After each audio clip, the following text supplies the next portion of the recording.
எல்லாம் வல்ல கொண்டல்லடி விநாயகரையும் மங்களநாத பெருமானையும் வணங்கிக் கொண்டு தித்திக்கும் தேன் தமிழ் திக்கொட்டம் தரவட்டம் முத்தமிழ் தாய்க்கு என் முதற் கண்வணக்கங்கள் நெற்றிக் கண்ணை துறப்பிலும் குற்றம் குற்றமே என்று நக்கீரன் வழிவந்த நடுவர்களே வணக்கம்.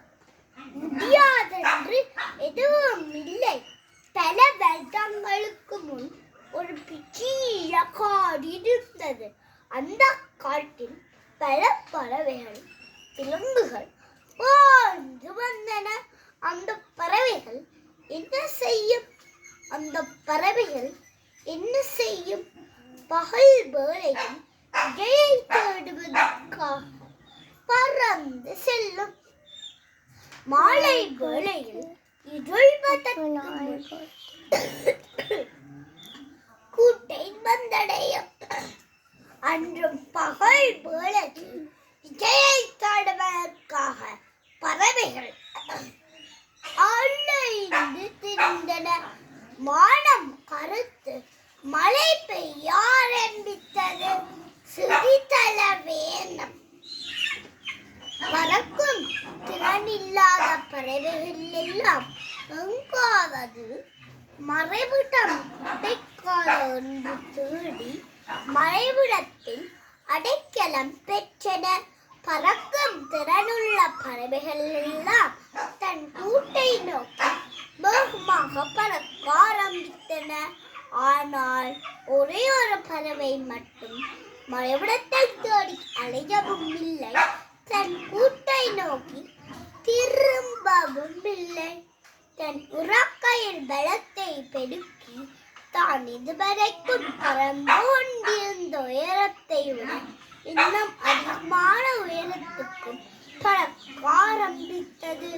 அந்த பறவைக்கான் கழுகு பறந்து கொண்டிருக்கும் போது மற்ற பறவைகள் எல்லாம் மனதில் என்ன இந்த கழுகுக்கு அறிவே கிடையாது என்று கழுகை பார்த்து ஏளனம் செய்தது. கழுகுக்கு அதை பற்றி கவலையே கிடையாது. மலையில் நனைந்து கொண்டு 2 மடங்கு பலத்துடன் உயர பறக்க ஆரம்பித்தது.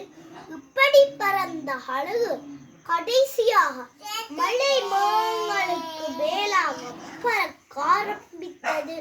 இந்த மேகங்களுக்கு மேல் ஒரு மலையும் இருக்காது. இந்த கழுகின் மீது ஒரு துளி மழையும் படவில்லை. மிகவும் தைரியமாக உரை தேடும் பணியை தொடர்ந்தது.